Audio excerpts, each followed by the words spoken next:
Pour Maëlys, les cours se passent d'abord à la patinoire de Poitiers. 13 heures par semaine sur la glace, auxquelles s'ajoutent 8 heures de préparation physique. Et un professeur illustre, Brian Joubert, ancien champion du monde de la discipline. Sportive de haut niveau, Maëlys est élève au CNED depuis le CM2.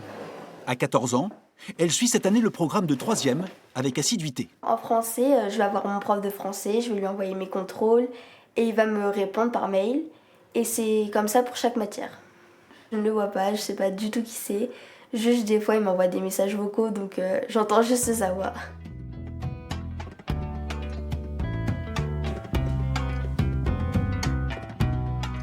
Quand on rentre au CNED, en fait, on se retrouve un peu tout seul, on est livré à nous-mêmes.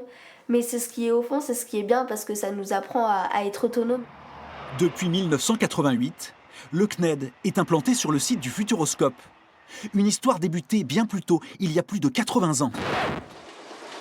Le Centre national d'enseignement à distance permet aux élèves qui ne peuvent se rendre en classe de suivre une scolarité. De la maternelle au lycée, 70 000 élèves y sont inscrits. Et cela, c'était à Saint-Nazaire. 400 personnes, un tiers des agents du CNED, travaillent sur le site du Futuroscope. Parmi les missions assurées, l'élaboration de certains contenus. Ici, des ingénieurs pédagogiques planchent sur les spécialités nées de la réforme du lycée. On conçoit les cours pour qu'ils soient adaptés à un apprentissage à distance. L'enseignement à distance, ce n'est pas du tout la transposition numérique de ce qui se passe en présence en classe. Donc on doit pouvoir mettre l'élève en activité pour qu'il puisse actionner ses connaissances, ses compétences, tester sa compréhension. Le 12 mars dernier, pour le CNED, le temps s'est arrêté quelques minutes avant que l'histoire s'accélère. Dès lundi et jusqu'à nouvel ordre, les crèches, les écoles, les collèges, les lycées et les universités seront fermés. Les établissements scolaires ferment leurs portes. Le CNED est appelé par l'État à prendre le relais et soutenir les enseignants. La plateforme Ma Classe à la maison s'invite alors sur les écrans des élèves de tout le pays. À Niort, Elliot Morisseau a vécu le confinement dans l'appartement familial. 3 mois rythmés par le travail personnel et les cours en classe virtuelle, par écran interposé. Le fait qu'on soit à 25 dans une classe virtuelle, ça prend du temps au prof de comprendre. C'est compliqué pour lui, c'est compliqué pour nous d'être concentrés et qu'il explique vraiment à travers un écran, de l'entendre débiter. C'est pas facile, alors qu'en classe, il y a du présentiel, il y a un peu plus de contact et c'est vrai que c'est plus intéressant, quoi. En septembre, Elliot a repris le chemin du lycée de la Venise Verte. Élève de terminale, il a retrouvé ses camarades et ses professeurs, presque comme avant. Utiliser soit de l'oxygène lourd, 6 CO2 plus 6 H2O permettent de produire une molécule de glucose. Simon Tournery est enseignant en sciences et vie de la Terre. Au printemps dernier, comme ses collègues, il découvre l'éducation à distance. Depuis longtemps, il utilise Internet pour mettre ses propres contenus à disposition des élèves. Avec le confinement, il va expérimenter l'outil classe virtuelle du CNED. Quel est votre retour sur ce que j'ai pu vous proposer pendant la période de confinement avec la classe virtuelle? On pouvait séparer des groupes d'élèves de 2, 3, 4 personnes, enfin comme on voulait. Et nous, on pouvait parler entre nous. Et le prof pouvait changer, ça s'appelle des salles, pour nous intervenir, pour aider à notre travail. Et des fois, il y avait des bugs. Enfin, je sais que je voulais vous poser des questions. C'était pas vous, vous étiez là, mais vous m'entendiez pas. Du coup, je pouvais pas rendre le travail à temps. Quand je prends l'exemple de l'SVT, c'était bien parce qu'il y avait un site et il y avait plein de... Enfin, c'était bien expliqué et tout, et vous étiez là pour nous. Du coup, en SVT, c'était assez simple de s'y mettre. Plusieurs mois après le confinement, beaucoup d'enseignants ont fait le bilan du travail accompli, avec la perspective de vivre peut-être encore l'enseignement à distance. Cette dimension sociale des échanges élève-élève et prof-élève, c'est quelque chose qui n'existe pas, même en étant hyper connecté. Si on repart demain pour 3 mois de confinement, on va remettre en place des palliatifs, mais on est quand même sur un enseignement qui est diminué puisqu'on n'a pas cette dimension sociale. Donc on va faire des choses et puis on va continuer les apprentissages. Alors, est-ce qu'ils seront aussi rapides et aussi efficaces que ceux qui sont en présence? Moi, j'y crois pas. Et pourtant, j'y ai mis beaucoup d'énergie, mais je n'y crois pas. Selon le CNED, pendant le confinement, en moyenne, 200 000 classes virtuelles étaient lancées chaque jour avec une fréquentation de 2 millions d'élèves. Pendant l'été, l'autre facette de la plateforme, les contenus pédagogiques, ont été au cœur des préoccupations. Les contenus ont été en fait complètement repensés pour pouvoir être mis à disposition sous forme de parcours pédagogiques. Là, les ressources, elles vont être mises à disposition sur la plateforme au fur et à mesure en fonction des calendriers scolaires.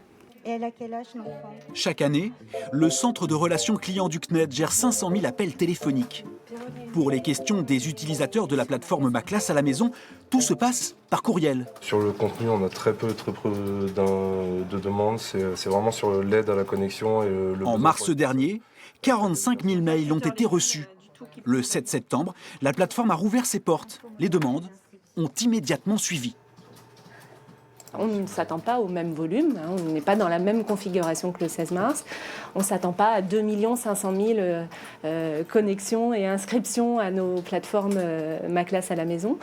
Néanmoins, il y a des sollicitations, donc on se renforce avec une équipe dédiée et spécialisée pour pouvoir traiter et absorber ce flux-là, répondre aussi bien aux parents, aux élèves qu'aux enseignants.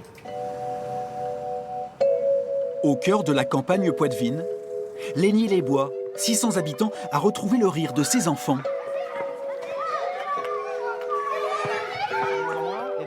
Antoine Masse enseigne à 18 élèves de CM2.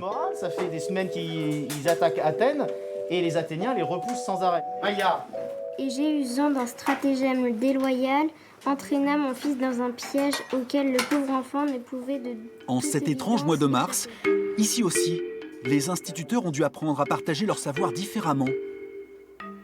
Antoine Masse, lui, a dû composer avec les difficultés avant de se réinventer. Les serveurs étaient complètement saturés début mars. Ça a duré plusieurs jours. Et j'ai essayé d'autres plateformes que le CNED. Et vraiment, à chaque fois, c'était le même problème. Soit parce que les serveurs, à la base, étaient complètement inondés, soit parce qu'ici, en milieu rural, on a beaucoup de familles qui ne sont pas équipées comme il faut et qui n'arrivaient pas à se connecter ou qui se déconnectaient en cours de réunion, en cours de cours. Antoine Masse va donc adopter sa propre recette et réaliser plusieurs dizaines de vidéos. L'accroche est humoristique et le contenu pédagogique. Un 6x9. Voilà, je vais ça en tête, pardon. 6x9.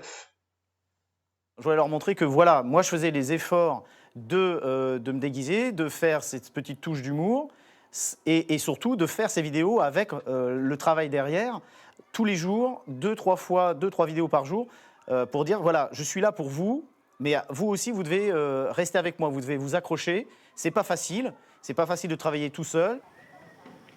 Avec cette rentrée inédite, des centaines de classes ont dû fermer temporairement. La place des écrans devrait donc se confirmer. Les écrans, c'est vraiment bien.